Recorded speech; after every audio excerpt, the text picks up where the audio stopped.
Good evening friend, स्वागत है आप सभी का मेरे यूट्यूब चैनल पर। तो आज के इस वीडियो में हम देखेंगे topic top NCERT question of polity.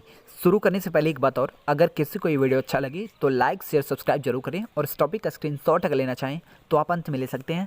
हम स्क्रीन को कुछ समय के लिए स्थिर रखेंगे। चलिए बिना समय जांच किए टॉपिक पर आते हैं। गेहूं और जौ की फसलों के संदर्भ में निम्नलिखित कथनों पर विचार कीजिए। मनुष्यों द्वारा सर्वप्रथम इन्हीं फसलों को उपजाने की शुरुआत की गई। सही। इन फसलों के उपजाने का क्षेत्र हिमालय और विंध्य की पहाड़ियाँ थीं। गलत।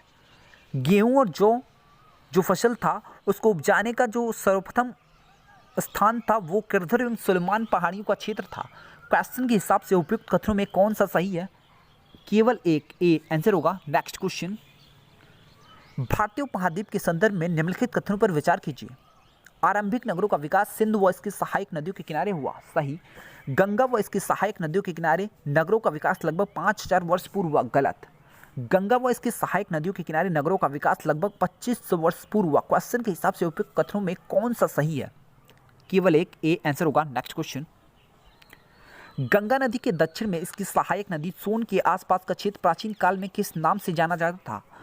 क्वेश्चन के हिसाब से आंसर होगा मगध। मगध के शासक बहुत शक्तिशाली हुआ करते थे। Next question.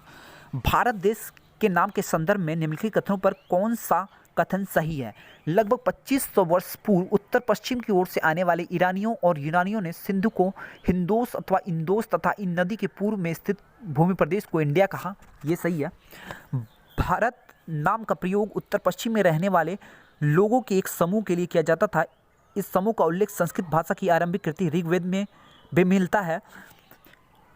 क्वेश्चन के हिसाब से निम्नलिखित कथनों में कौन सा कथन सही है? दोनों कथन जो है वो सही है। तो क्वेश्चन के हिसाब से आंसर होगा सी, 1 और 2 दोनों। Next question. पांडुलिपियों के संदर्भ में निम्नलिखित में से कौन सा कथन सही नहीं है?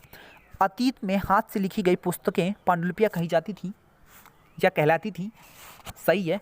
अंग्रेजी में पांडुलिपि के लिए मैन्युस्क्रिप्ट शब्द का प्रयोग होता है जो लैटिन भाषा के शब्द मेन्यू जिसका अर्थ हाथ हैंड से निकला है। ये भी सही है। पांडुलिपियां ताड़ के पत्तों को काटकर अथवा हिमालय क्षेत्र में उगने वाले भुर्ज नामक पेड़ की छाल से विशेष तरीके से तैयार भोजपत्र पर लिखी जाती है। ये भी सही है।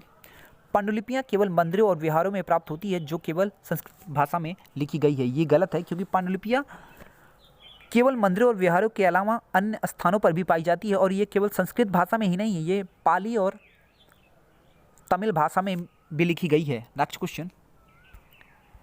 अभिलेख के संदर्भ में निम्नलिखित कथनों पर विचार कीजिए। ऐसे लेख जो केवल पत्थरों पर उत्कीर्ण किए जाते हैं अभिलेख कहलाते हैं। ये गलत है क्योंकि ये धातु पर भी उत्कीर्ण करवाए जाते थे।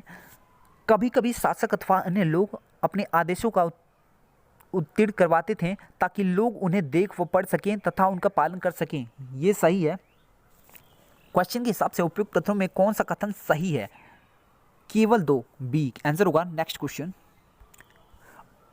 अशोक का कंधार से प्राप्त अभिलेख निम्नलिखित में से किन लिपियों में लिखा गया है? क्वेश्चन के हिसाब से आंसर होगा अरामाइक और ब्राह्मी। वहाँ के स्थानीय लोग के हिसाब से अरामाइक और ब्राह्मी लिपि में वो अभिलेख लिखे गए थे। Next question.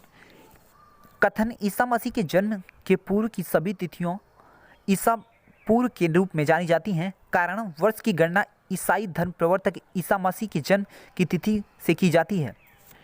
क्वेश्चन के हिसाब से आंसर होगा ए और आर दोनों सही हैं और आर ए का सही स्पष्टीकरण है। इसी के साथ इस वीडियो का समापन होता है। जिसे भी स्क्रीनशॉट लेना है वो ले सकता है।